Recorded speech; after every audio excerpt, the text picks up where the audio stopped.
Lynn Toubiana, bonjour. Bonjour Lise. Alors on en parle, on n'arrête pas d'en parler. The Fabelmans de Steven Spielberg, vous l'avez vu? Absolument, c'est un film Quelle incontournable. Voilà, il faut dire d'ores et déjà que c'est le grand favori des Oscars. Hein. Ah donc, oui, voilà. Carrément. Oui.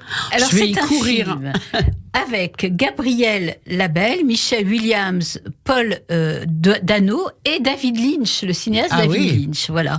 Il sort mercredi. Oui. C'est-à-dire aujourd'hui même. Oui, il sort aujourd'hui. Voilà, c'est le portrait intime et romancé de l'enfance du réalisateur juif américain. Une enfance perturbée, voire même traumatisée par le divorce de ses parents et par aussi sa confrontation avec l'antisémitisme qui sévissait à l'époque dans son lycée. Incroyable, parce que c'était une époque où on n'en parlait pas et Absolument. on disait il n'y a pas d'antisémitisme en Amérique. Faux. Alors c'est une enfance aussi fortement animée, évidemment, par sa passion du cinéma. On va écouter tout de suite la bande-annonce. Avec plaisir. On écoute. Les films sont des rêves que l'on n'oublie jamais. Samy ?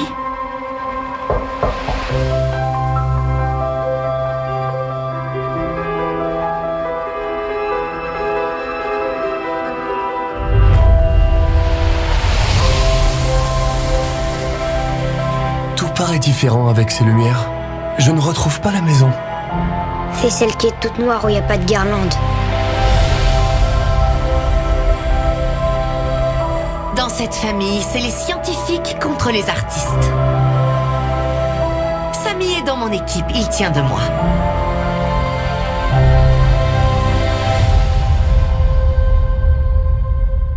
On va faire quoi comme film ?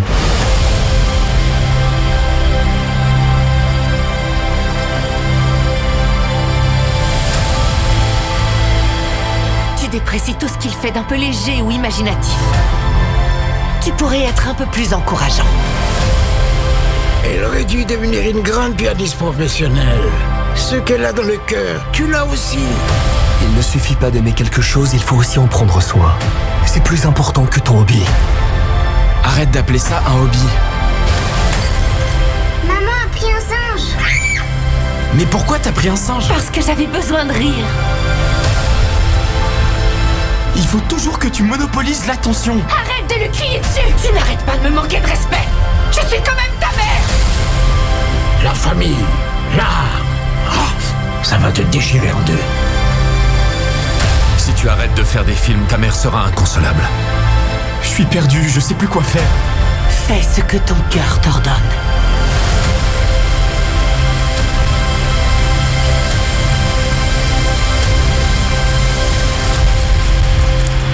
The Fabelmans de Steven Spielberg, c'est la bande annonce. C'était son nom de famille, Lynn? Non, son nom de famille, c'est Spielberg. Oui. Là, c'est un nom de fiction. Ah, c'est un nom de fiction, Tout on à est fait. d'accord, mais qui reprend sa vie à lui quand même. Tout à fait.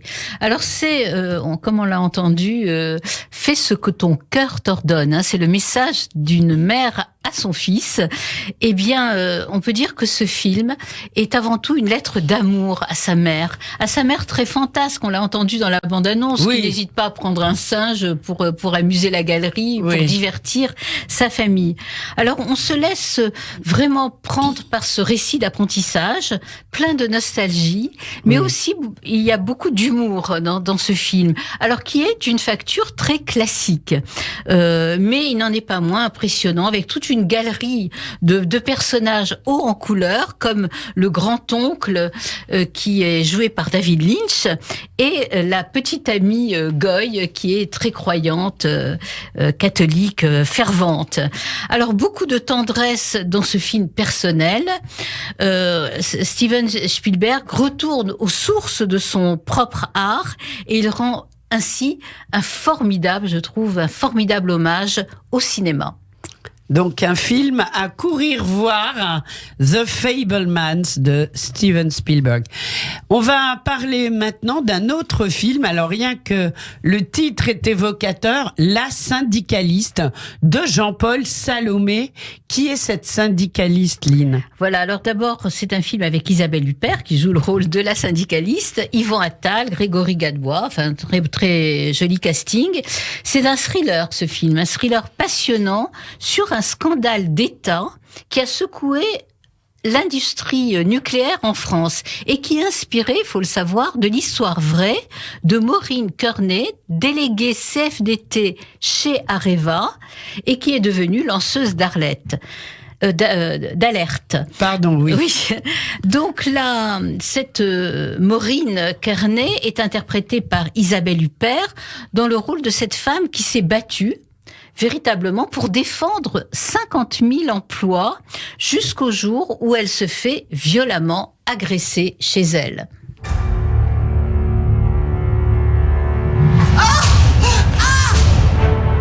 Maureen Kearney s'est fait agresser chez elle, c'est quoi cette histoire ? Vous pensez quand même pas que j'y suis pour quelque chose ? Vous avez des ennemis ? Depuis 1 an, je travaille sur un dossier sensible chez Areva. Vous pouvez nous en dire plus ? Proglio fait des zingues à Areva. Il négocie avec les Chinois dans le dos du gouvernement. Vous avez des preuves ? Il veut devenir numéro 1 mondial du nucléaire. Si vous balancez ça, vous allez prendre des coups. Excusez-moi pour le retard. Vous n'êtes pas convié. Vos questions à la direction, vous gérez mienne auprès du ministre. Vous vous prenez pour qui ? Faites attention. Il y a beaucoup de pression politique dans ce dossier. Fais gaffe, c'est toi tu joues dans la cour des grands. Madame Kearney, à part vos empreintes et celles de vos proches, on n'a rien trouvé. Mais j'étais violée. Vous pensez qu'elle pourrait avoir tout inventé ? Moi, des agressions sans trace d'agresseur, j'en connais pas. Et la cicatrice, alors, qui me l'a faite ? C'est le même que votre scotch, je n'y crois pas à la version de votre femme. Arrêtez de dire mon scotch. Je n'arrêterai pas tant que j'aurai pas leur peau. T'es vraiment devenu obsessionnel, c'est chiant à la longue. Vous êtes toute seule.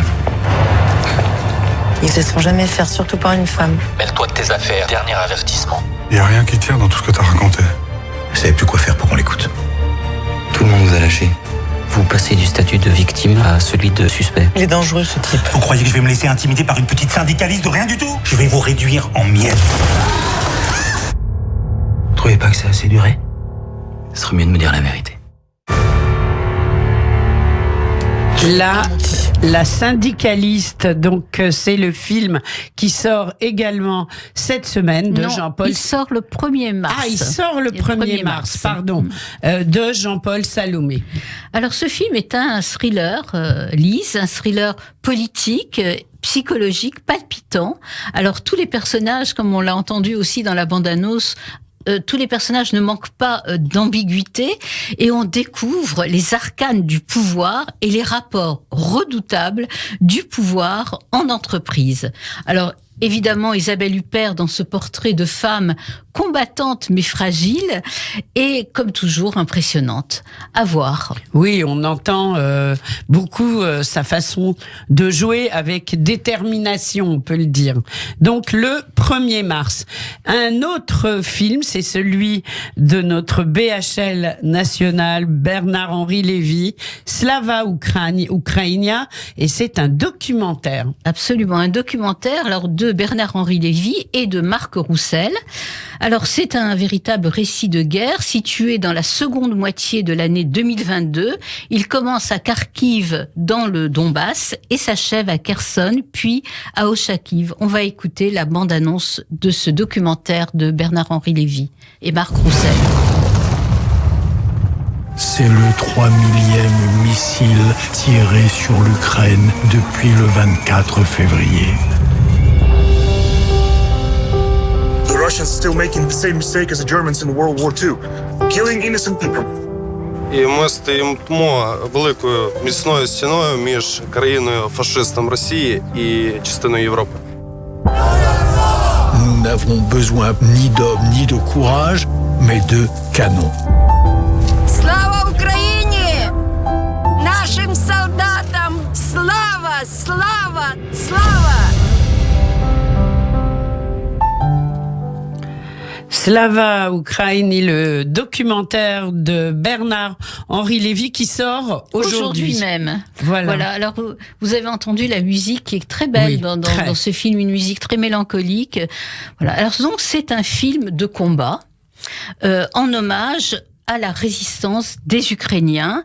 Alors on suit Bernard-Henri Lévy sur le front, dans les usines des gilets pare-balles, lorsqu'il va à la rencontre des civils, les hommes, des femmes, des enfants. Il y a beaucoup de scènes très émouvantes, et je dois dire qu'il y a une scène aussi particulièrement émouvante quand il rencontre dans une synagogue un rave chassidique, disciple de Nachman de Bratislava. Une très très belle scène. Alors j'ai été sensible au courage de Bernard-Henri Lévy, à son sens de la fraternité, à son empathie, à son humanité. Il n'hésite pas à dire à un moment donné je suis fatigué. Il se présente pas comme un héros épique. Voilà, ses commentaires aussi en voix off, précis, didactiques, mais aussi lyriques, vibrants, littéraires. Voilà, il veut convaincre que la place de la France est aux côtés de ces Ukrainiens qui résistent avec tant de bravoure. Voilà, donc ce film est un pamphlet superbe contre les atrocités de la guerre, de cette guerre qui est à nos portes et qui continue et qui, selon Bernard-Henri Lévy, est notre propre guerre. Voilà, donc un documentaire à voir absolument. Ah oui, vraiment à découvrir. Et là, ça sort aujourd'hui même. Également dans les salles, quoi, dans les grandes salles, oui. Et puis, on va parler maintenant d'une réédition. Si j'ose dire, d'un film culte, Sois belle et tais-toi, de Delphine Seyrig, cette immense actrice trop tôt disparue. Je vous laisse nous en parler. Oui, un film culte, Lise, vous avez raison, un film choc, documentaire Sois belle et tais-toi de Delphine Seyrig, donc qui est sorti en 1977. Et là, il s'agit de paroles d'actrices et de femmes cinéastes françaises et américaines des années 70. Oui. Alors, il faut dire tout de suite que, comme le dit le titre, comme le suggère le titre, c'est un film précurseur de MeToo. Alors on entend Jane Fonda. C'est un film féministe. Un film féministe, tout simplement. Jane Fonda, Maria Schneider, Shirley MacLaine, qui parlent de leur expérience professionnelle en tant que femmes, leur rôle et leur rapport avec les metteurs en scène. Alors le bilan, quand on écoute toutes ces femmes, le bilan collectif est plutôt négatif en 1976, mais vous venez de dire que c'est un film féministe de l'époque, mais il est toujours d'actualité, comme le dit souvent Agnès Jaoui dans ses interventions justement sur le milieu du cinéma. Alors, je ne résiste pas quand même à la tentation de faire entendre cette voix magique de Delphine Seyrig dans le film Baiser volé de François Truffaut. Bonjour Antoine, je vous réveille. Mais moi aussi j'ai été réveillée très tôt ce matin par votre pneumatique. Mais c'est pas grave. C'est toujours agréable de se réveiller en lisant des choses jolies. Je me suis mise à ma table pour vous répondre et puis non. Je me suis aperçue que il fallait que je vienne ici tout de suite. Bon. J'ai lu Lys dans la vallée. Je suis comme vous, je trouve que c'est très beau.